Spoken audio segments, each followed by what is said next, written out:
it was just scary because I was thinking, oh my God, is this gonna be it the rest of my life? I didn't drink because I was sad. I didn't drink because I was happy. I just drank. It was just a thirst. When I was in that addiction, I had forgotten how to live.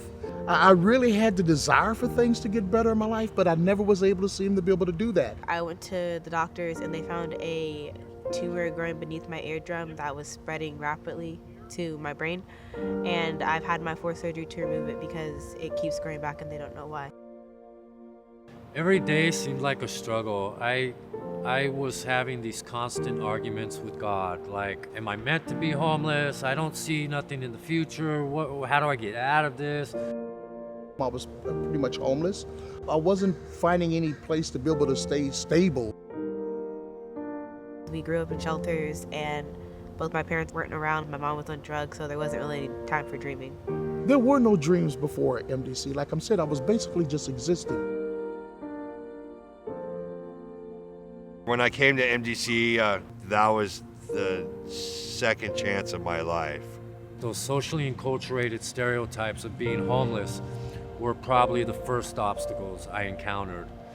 One time my freshman year, I got kicked out in the middle of the night, so my first thought was that I didn't want to be late for school, so I caught the 3 buses to the other side of town and I slept under a part where it said Mount Tahoma. I just sort of ended up here by accident, really. It wasn't planned, but there was nothing planned in my life at that time.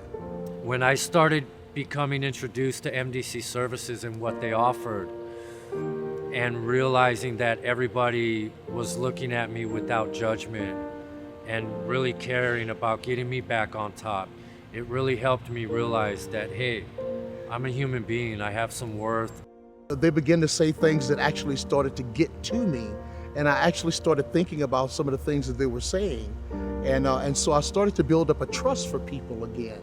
It's taught me how to be a friend. It's taught me to trust other people.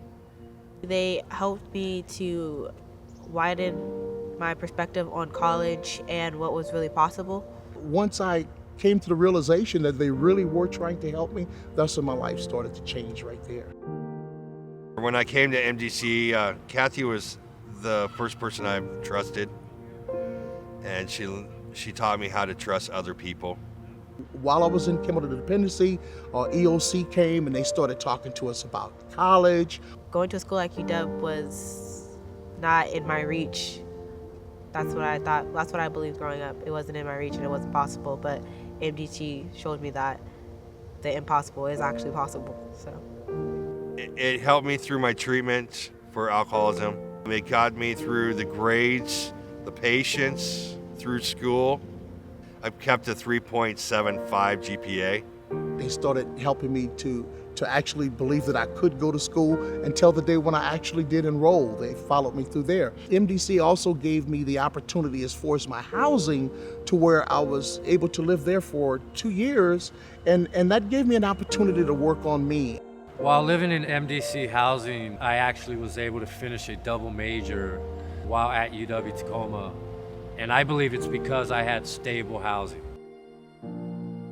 I was able to start looking towards those dreams, who I really am and who I wanted to be. My advocacy and passion to help people who are struggling with homelessness or even struggling with being formerly homeless, such as myself, has led me to do a lot of work with the Washington State Low-Income Housing Alliance here in Olympia. MDC helped me to really prepare for scholarships, and I applied to the Gates Millenium, which is a full ride all the way up to your doctorate's degree to any school in the U.S. And me taking the months to prepare the essays, it really paid off because I received it. MDC opened all doors of my life, because the only thing I had was nothing when I came out of jail. And it took me to the doors of my new job as a machinist. MDC has helped me to be in a better position to reach back to my community, to ensure that my children will never have to go through everything that I went through, and most importantly, I'm breaking the cycle.